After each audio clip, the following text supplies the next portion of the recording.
Motorsport is often far from glamorous, and for Sports Car Safari, the Adelaide Motorsport Festival got underway with a 5:30 AM trek through London's Heathrow Airport. But this time, enduring the bureaucracy of international economy class travel was a little different. The trip back home to South Australia was one I'd been looking forward to. Nothing tops coming home to your mates and family, and it's even better when there's racing involved. I'd be catching up with Luke Jackson, the other half of Sports Car Safari, for the first time in months, and we had some cool new issues of our magazine to share. And not only that, but I'd be competing in the Adelaide Rally with my mate Guy Standen, co-driving in his Alfa Romeo 2600 Sprint tarmac rally car. Of course, if you've been away from home for a while, you can't just step off the plane, throw a helmet on and go racing. There are road trips out to see friends in the country. And there are other friends who have bought new cars since you were last home.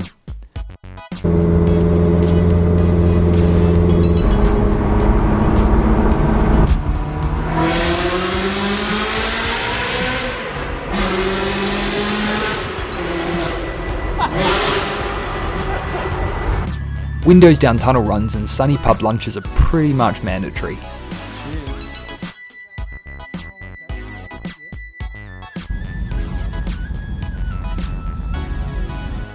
And there are the photos that you never got around to taking on previous visits.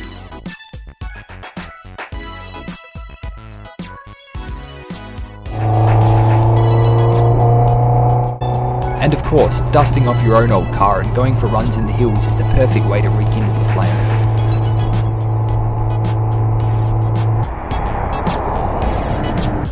Those days became a bit of a blur. In between the catch-ups and the coffees, we had jobs like taking the rally car to scrutineering.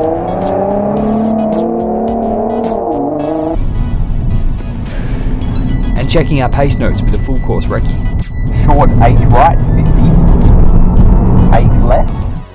And no matter how prepared you think you are, there's always the endless list of little loose ends to get ready for an event like this. And that's even before we started preparing Sports Car Safari's presence at the Victoria Park Sprint.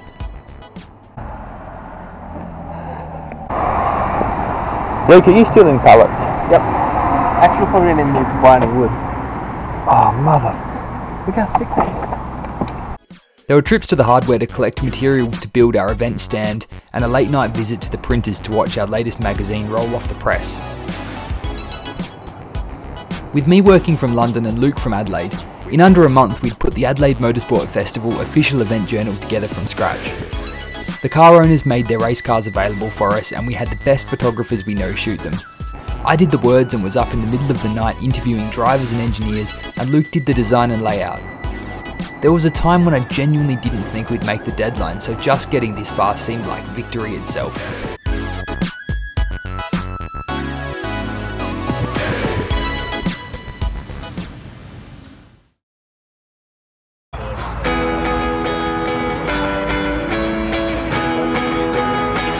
Day one of the rally didn't get underway until after lunch, so it was a bit of a relaxing start.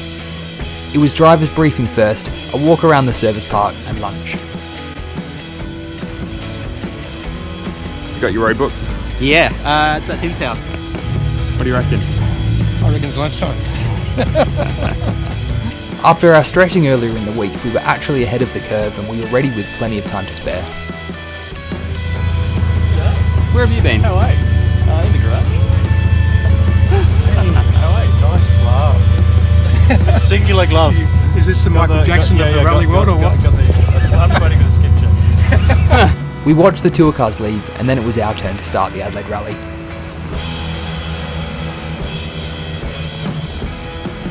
There's just no feeling in the world like being strapped into a rally car, heading out through regular traffic to the first special stage of an event. Right now, kick the bass for them brothers and let them know.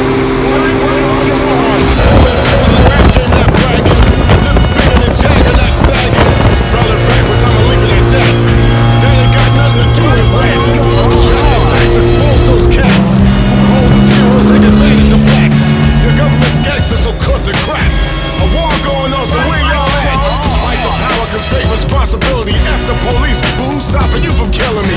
Disasters, fiascos, a loop by PE. If it's I instead of we believe in TV. After a leisurely drive out, it was finally time to get serious.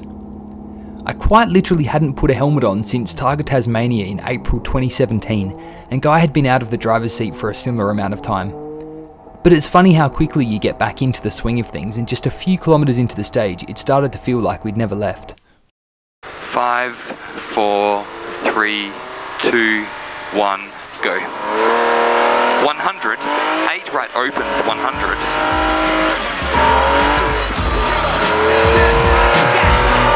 7 right, 40 becomes 6 right, straight 150.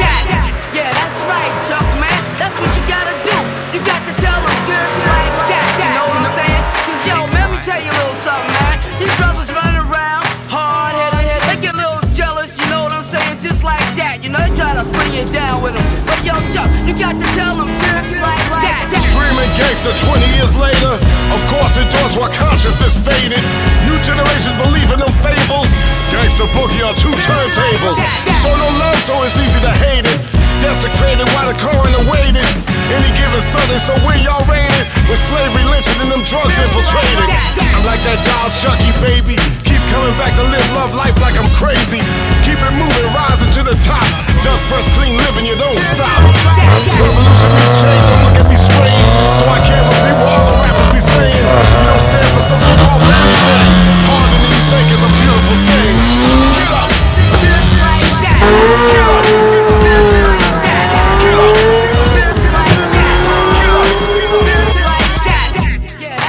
Chuck, man, that's what you gotta do. You got to tell them just like that. You know what I'm saying? Cause yo, man, let me tell you a little something, man. These brothers running around, hard-headed, they get a little jealous, you know what I'm saying? Just like that. You know, they try to bring you down with them. But yo, Chuck, you got to tell them just like that. So it's time to leave you a preview, so you too can review what we do. 20 years in this business, how you sell soul, gee whiz. People bear witness. Thank you for letting us be ourselves. So don't mind me if I repeat myself. These simple lines be good for your health, to keep them crime rhymes on the shelf. Live, love life like you just don't care. 5,000 leaders never scared. Even notice it's the moment they fear.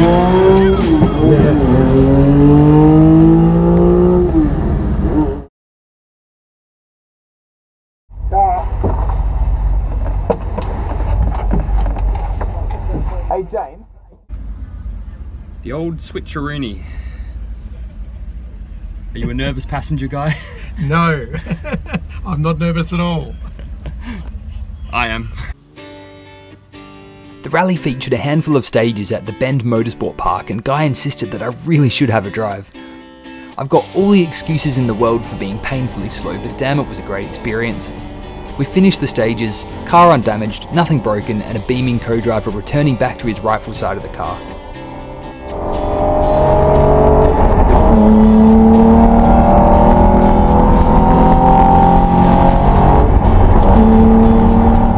I'm okay with co-driving, but Luke would be getting his first taste the following day. Luke, about to make his rally debut. Are you a good passenger? Terrible. What could go wrong? Nothing.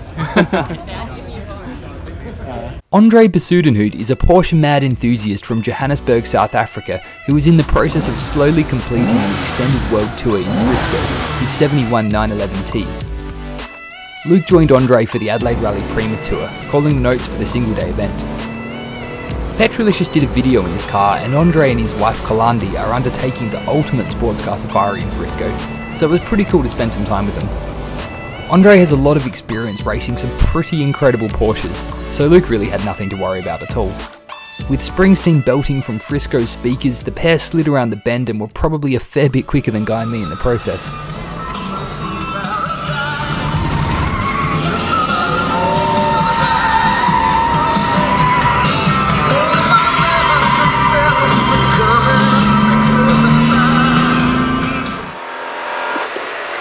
Into 7 right, very long, straight. We were still going strong in the rally. The 2600 was running like a Swiss watch and we were both having an absolute blast. Some of our mates were doing pretty well in their respective categories and were fighting for victory, but our Alfa was well and truly outgunned by some of the other classics in our competition class. And 8 right long, 40.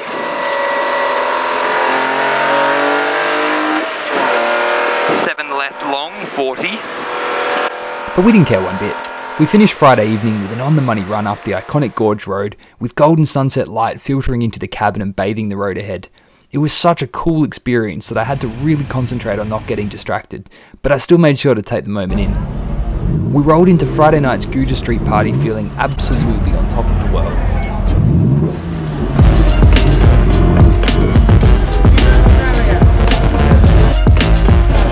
Don't camera back at me, bro.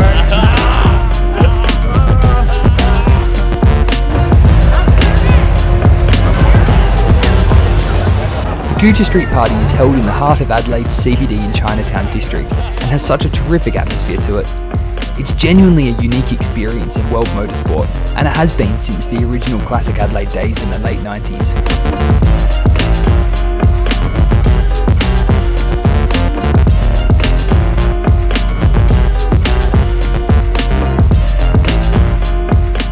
The bulk of the street party is made up of the headline cars from the Victoria Park Sprint, which takes place just down the road the next day.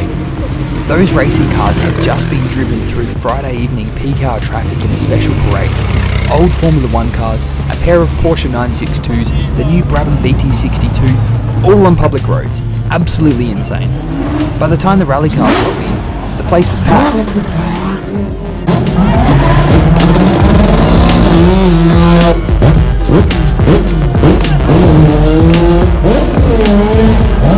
It seems like everyone you've ever met is there, and even though we had dinner and a good walk around, before we knew it, the rollout had begun. Sports car safari, yo! Yo! Yeah!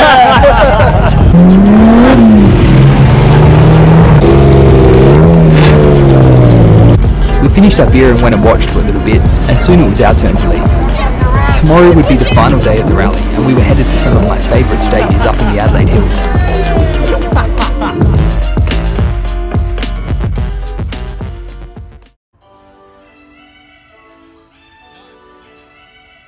We departed Victoria Park right alongside our sports car safari stand, and we had such a blast that day that I didn't even manage to film any of it.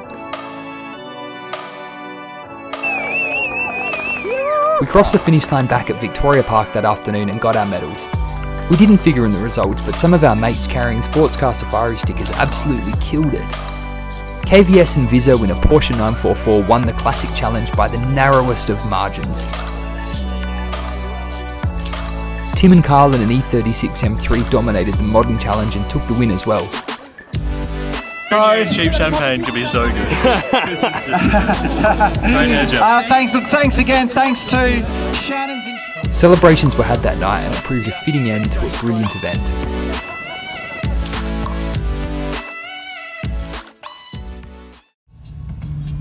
Luke and I rolled into Victoria Park the next morning with slightly foggy heads, but that soon burnt off once the day got underway.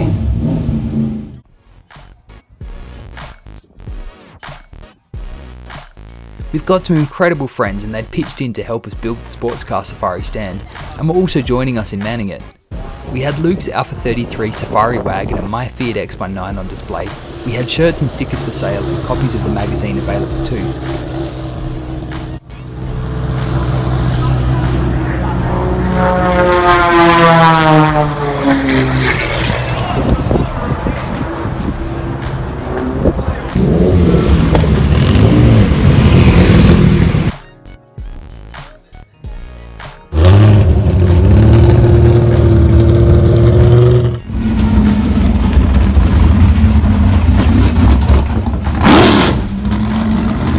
Brief spare moments gave the chance for a walk around the event and the opportunity to see how far the Victoria Park Sprint has come over the past few years. It's pretty cool how two separate events, the Adelaide Rally and the Victoria Park Sprint, are dovetailed so smoothly under the Adelaide Motorsport Festival banner. The Victoria Park Sprint uses the Parkland section of the Adelaide Street Circuit, which is the current host of the Clipsal Adelaide Superloop 500 Supercars race, but it is internationally renowned as the home of the Australian Grand Prix from 1985 to 1995. It was pretty special to hear the sounds of Formula 1 cars tearing around the streets so close to the CBD. Adelaide alive, indeed.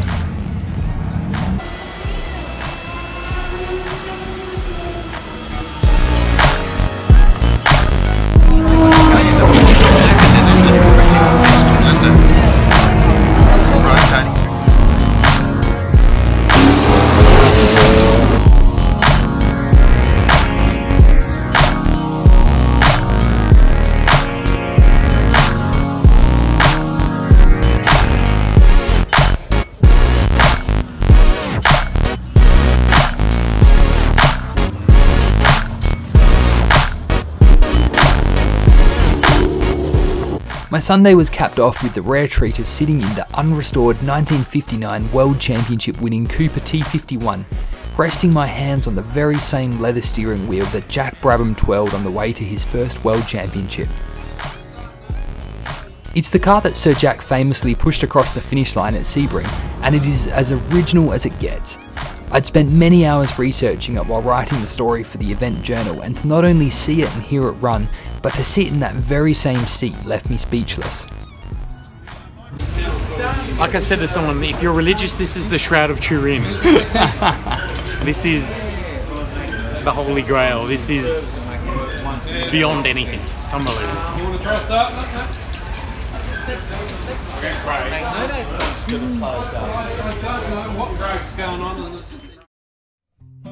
We finished the week with fish and chips and beers on the beach to thank our friends for their efforts. Sports Car Safari is a team effort and we simply couldn't do it on our own. You couldn't have planned it any better. It was an achingly warm summer's evening and we watched the golden sunset standing in waist-deep water, reminiscing on the week that had been.